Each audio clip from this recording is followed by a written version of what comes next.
Narito ang 5 bagay na maaaring naging dahilan kaya marahil ay bumibigat ang pagpasok sa inyo ng kaswertihan. Kaya tanggalin nyo na ganito hamak marikutigang sa loob ng inyong pong mga tahanan.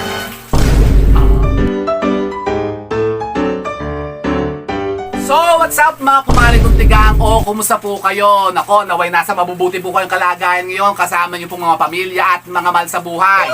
At yun na nga po hamak kumarikutigang, nako, mayroon naman po tayong pag-uusapan isang napaka-interesting na topic at ito po may kaugnayan na naman hamak kumarikutigang sa mga kamalasan na maaari po nating ma-encounter sa loob ng ating mga tahanan. Baka kayo pinuputos na naman po ng mga problema dyan. Kung ano pong mga, yan nga, mga kamalasan sa buhay ang dumarating sa inyo. Kasi nga hamak kumarikutigang, baka meron kayo nito ng mga bagay na babanggitin ko sa loob po mismo ng mga bahay po ninyo. Kaya kayo po hindi tinitigilan ng mga negative energy na yan na nagbibigay sa inyo ng mga kamalasan. So, ano ba yung mga yan? Yun na nga po, hamak kumarikutigang. Kaya wala na masyadong chikatalaki sa hamak kumarikutigang. Umpisa na natin ito. Yun na nga. Kung halimbawa, hamak kumarikutigang, kayo po'y nako, patuloy pa rin na nakakaranas kayo ng mga sinasabing mga negative energies na nagbibigay nga sa inyo ng mga, yun nga, pagbigat ng buhay po ninyo. Nako, si Mariosep, negative po yan. Teka, bakit? Ano ba? Bakit? Leche. Ay! Bakit nagpapatay-pitay din naman yung aking ano? Parang meron something. Leche, napupundi na tayo aking ilaw na aquarium. Bakit ganon? Sa Mariosep, siya kaya na muna natin dyan na makamalig. Huwag nyo nang pansinin niya. Nako, distracting Ako pa, nagdi-disco light. Bakit ganon?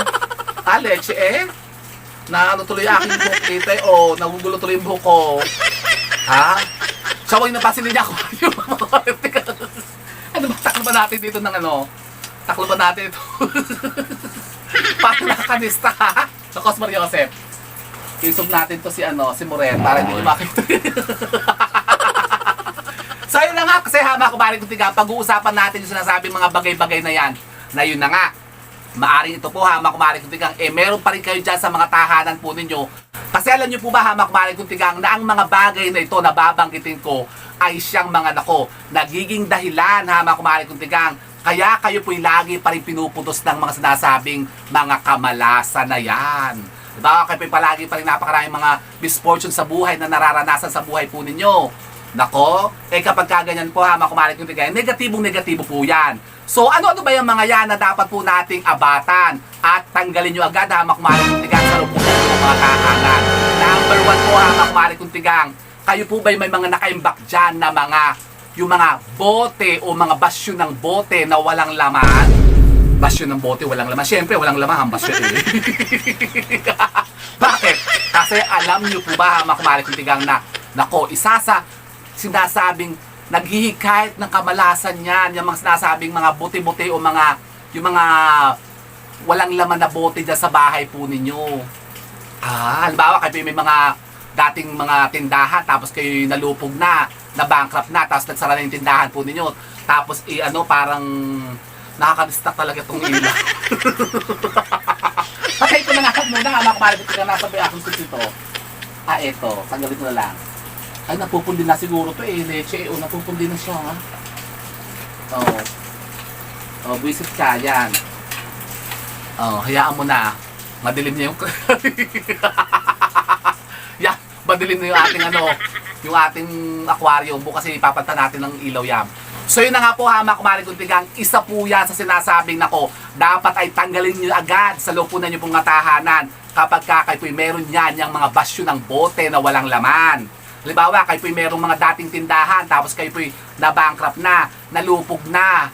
Yung nagsara na kayo, tapos yung mga basyo ng bote dyan, ng mga Coke, mga soft drinks, andyan pa, hindi nyo pa ibinabalik sa Coke. Yung... Tapos anong ginagawa nyo dyan? Kain nyo pa ba naman yan? Nako, pagtatanggalin nyo na yan, hamak kumarikutigang, ibenta nyo na sa magbubote. I-dispose nyo na yan, hamak kumarikutigang, baka nakatambak pa sa mga bodega po ninyo, tapos wala namang laman. Nako, malas po yan, hamak kumarikutigang. Yan po kasi hamak kumarikutigang ay sumisimulo ng stagnant na buhay natin. Kaya tayo hindi umaangat. Kapag kaganyan na marami tayong mga buti-buti na nandiyan sa loob ng bahay natin na walang laman. Baka kapag mga bote ng mga patis, toyo, ganyan, mantika, mga shampoo, tapos iniipon nyo pa yan, yung mga bote ng mga kung ano ng mga pabango. Yung syempre mga nangungulekta ng mga pabango, sabihin, nako, mahal tong pabangong to, hindi ko ito tatapo kasi maganda yung bote. Iipunin ko, i-display ko yan. Nako, wag po ha, mga kumare kung tingnan, pagtatapon nyo po yan. Halimbawa, kayo po may mga bote ng mga champagne o mga wine, kayo ba nangungulekta niyan? Magandang kulay niyan, ha, mga kumare kung tingnan, yung kulay green, yung mga wine bottles. Pero dapat po ha, mga kumare kung tingnan, lagyan nyo po ng laman. Lagyan nyo ng halaman, yung pong mga photos, yung pong water plant. Tapos isabit nyo po sa garden po yung magandang yung pang-accent sa garden. Pero wag yung i-imbak yan dyan ha, mga kumare kung tingnan, na walang laman kasi negative po talaga yan. Nako, maghahatid sa inyo yan ng kamalasan. So yun po ang ating number 1 ha, mga kumare kung tingnan, mga basyo ng bote na walang laman. Nako, itapon nyo na yan. Number 2 po ha, mga kumare kung tingnan, yung mga sapatos po ninyo na umiidad na ng 5 taon. 5 taon tapos hindi nyo na po ginagamit. Lumang sapatos po ha, mga kumare kung tingnan, na hindi nyo na po ginagamit, na nakaimbak lang po dyan sa mga sapatosan po ninyo. Tapos yan po yung umiidad na ng 5 taon. Ako, i-dispose na po yan ha, mga kumare kung tingnan. Mas maganda, ipamana nyo na sa ibang tao yan. Kahit pa po yan ha, mga kumare kung tingnan, yung mga branded. Tapos nakaimbak lang naman dyan sa mga sapatosan po ninyo. Anong news nyon? Diba? Wala nang silbi yun sa inyo ha, mga kumare kung tingnan, kasi hindi naman ginagamit. Kapag gaganyan po ha, mga kumare kung tingnan, isa po yan na nagdadala po sa atin ng mga kamalasan sa buhay. Kapag parang nauudlot yung ating pag-asenso sa buhay kapag tayo may mga iniimbak dyan o may mga luma tayong sapatos na namumugigi pa dyan sa lupo ng ating mga tahanan. Lalo na yung mga pinagliitan po nyo, tapos warak-warak na, sira-sira na. Nag-aarimuhunan pa kayo na hindi nyo itinatapon. Nako, negative na po yan ha, mga kumare kung tingnan, kaya i-dispose na po yan. Number 3 po ha, mga kumare kung tingnan, yun pong mga damit. Lumang damit po na umiidad po ng 3 taon. Nako, Mariosep. Tapos lilit na, mga kumare kung tingnan, hindi nakasa sa inyo, o mamaya yung mga tas-tas-tas na. Sira-sira na. Yung parang gula-gularit na, tapos i-anyo pang i-dispose. Naiipon lang dyan sa mga closet po ninyo ha, mga kumare kung tingnan, sa mga cabinet po ninyo. Mag-declutter na kayo ha, mga kumare kung tingnan, kasi isa rin po yan sa nagiging dahilan na yun nga, bumabagal ang ating pag-asenso. Kapag kayo po may mga itinatawag din ng mga lumang damit na yun nga, umiidad na ng mga 3 taon pataas. Opo, kaya ako po ha, mga kumare kung tingnan, mahilig na mahilig talaga ako sa damit ha, mga kumare kung tingnan. Kaya every year talaga, o kahit every now and then talaga, lagi akong bumibili ng mga bagong damit. Mga pang OOTD baga. Pero ako naman po ha, mga kumare kung tingnan, nag-uulit-ulit naman po ng mga damit. Lalo na pagkahalimbawa may mga paborito talaga akong mga sinusuot, mga t-shirt, mga polo shirt, gano'n, mga polo. Kapag kayan po medyo pinagsawa ko na, tas di na-catch sa buliligan ko, syempre, tumataba tayo, tagbabago ang katawan natin. Dapat yan, i-dispose na po natin ha, mga kumare kung tingnan, kasi isa rin po yan ha, mga kumare kung tingnan, sa nagiging dahilan na yun nga, mabigat na pag-asenso ng buhay po natin. Kumbaga naging stagnant ang buhay natin kapag kaganyan, na yung mga pinaglumaan natin damit, yung mga lumang damit, andyan pa rin sa bahay po ninyo. Ipamana nyo na po yan, i-dispose nyo na yan ha, mga kumare kung tingnan. Ang pang-apat po ha, mga kumare kung tingnan, baka meron kayo nito, yung mga bingaw-bingaw at mga basag-basag na mga utensils o yung mga ginagamit nyo sa hapagkainan. Nako, bakit? Negative din po yan ha, mga kumare kung tingnan. Kapag kayo po merong mga ginagamit siya, sa lalo na pagka kayo kumakain, yung mga bawa, tasa, wala nang hawakan na pingas na, ginagamit yung pa rin kapihan. O halimbawa mga plato na may bingaw-bingaw na, yung mga chips na, yung mga platito po ninyo, yung mga tasa nyo, tapos yung mga baso nyo may mga lamat-lamat na, sabi nyo, pwede pa naman yan. Nako, yan pong isa sa mga nagiging dahilan kaya lagi kayo po ay mayroon pong mga karamdaman. Yung mga tao dyan sa bahay po ninyo, lagi na lang may mga sakit-sakit, kaya malas po yan. Yung mga ganyan pong mga gamit sa bahay, mga kumare kung tingnan, yung mga lalo yung kinakainan natin, pinapalitan po yan. Dapat yearly nagpapalit po tayo yan ha, mga kumare kung tingnan. At mas maganda daw po kapag every year, dapat nagdadagdag po tayo ng mga bagong mga baso at plato. Kumbaga parang tayo yung parang umaasenso sa buhay, meron tayong nadadagdag na mga bagong kagamitan sa ating mga hapagkainan, yung kinakainan natin. Kaya ako nga ha, mga kumare kung tingnan, every year nga po, nagpapalit talaga ako ng mga baso, yung inuman talaga, tsaka yung sinusubo sa bunganga, yung mga kutsara. O siyempre, kapag halimbawa may mga nagkasakit sa bahay po ninyo, di ba? Kutsara yan. Hindi naman malaman kung sino gumamit ng kutsara, tapos kayo yung mga, parang mga pabusabusal-sal kayong maghugas, hindi naman talaga. Pabusabusal-sal. yung parang paputa-putaki lang maghugas ng mga kubyertos, yung mga ganon. Dapat kasi yan naman kumalik yung mga kutsara natin, mga tinidor, dapat yan talaga sinasanitize. Yung talagang hugas na hugas dapat yan, kasi sinusubo sa bunganga yan di ba? Baka nga kayo yung mga puta-putaki lang kayo maghugas ng mga kubyertos po ninyo. At yan dapat po kumalik yung tigang, pinapaltan yan every year. Mura lang naman ang mga kutsara tinidor ngayon kumalik yung mga galing China. Naku, ang mumura Kaya magpalit po kayo kumalik yung tigang. At magdagdag po kayo yung mga bagong gamit sa mga hapagkainan po ninyo, yung mga baso, kutsara, yung mga plato, platito, magdagdag kayo niya. Kahit mga pa isa-isang set lang po. Yon, kasi para kayo po hindi laging merong mga karamdaman na nararamdaman dyan sa katawan po ninyo. Lagi kayo may mga sakit-sakit.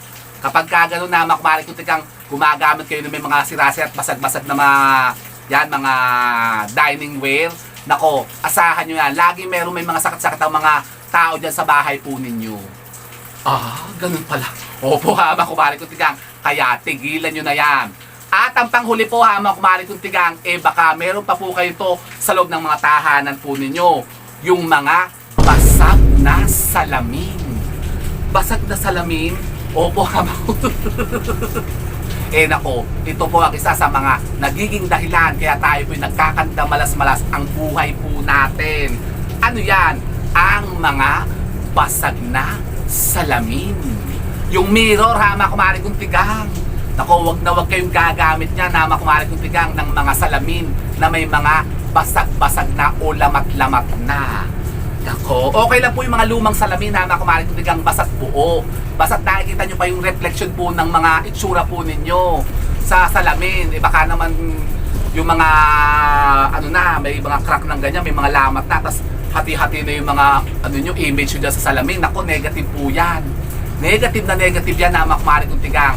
Yan na magdadala sa iyo ng walang humpay at unlimited na kamalasan sa buhay. Nako, lagi kayo naghihirap dyan. Nakakatakot naman yun kumalik yung tigang. Kaya nga, tanggalin na po yan. Yung mga basag na salamin, pinagpapapaltan po yan kumalik yung tigang. Isa rin po yan kumalik yung tigang. Halimbawa may mga bintana kayo, mga glass window, tapos may bumato, nagkalamat, tapos basag na. Yung tanggalin kasi medyo mahal ang pagpagawa. Nako, isa po yan kumalik yung tigang na nagiging dahilan po ng pagbigat ng buhay po natin. Yung mga crack na mga salamin o mga glass window. Talaga ba? Opo, kumalik yung tigang, kaya abatan nyo yan. Tignan nyo yan, kapag kayo mayroong mga basag-basag na salamin dyan o mga glass window dyan o mga pintuan po ninyo, nako, nabigat ang pasok ng swerte sa buhay po ninyo. Opo, nako, try nyo yan. Pero hindi mo babasagin yung mga salamin nyo kumalik yung tigang. Basta halimbawa po may mga basag na kayo salamin dyan, pagtatanggalin nyo na. Para kayo naman po, gumaan ka ng pagpasok ng kaswerte sa buhay po ninyo. So yun po kumalik yung tigang, yung mga nabanggit natin yan, iwasan na natin yan na naandyan pa sa loob ng ating mga tahanan. I-dispose po natin yan. Mag-declutter na po tayo ng bahay po natin para mga sinasabing kaswertehan naman o yung mga fresh na mga positibong enerhiya makapasok na sa atin at magbigay na ng walang humpay na kasaganaan at kaswertehan. Mga bagong oportunidad, mga bagong mga blessings sa kumalik yung tigang at biyaya ng buhay. Gusto niyo yan? Gusto ko yun kumalik yung tigang. So, gawin nyo na po yan. Di ba ga? So, yun po kumalik yung tigang. Sana po'y may napulutan mga bagong idea at kaalaman sa pagkontra sa mga sinasabing mga kamalasan na yan sa loob ng ating mga tahanan. And so with that, kumalik yung tigang, keep safe and God bless. Thank you for watching. And don't forget to subscribe my channel. I know you like it. And don't forget to brush your teeth. Bye kumalik yung tigang.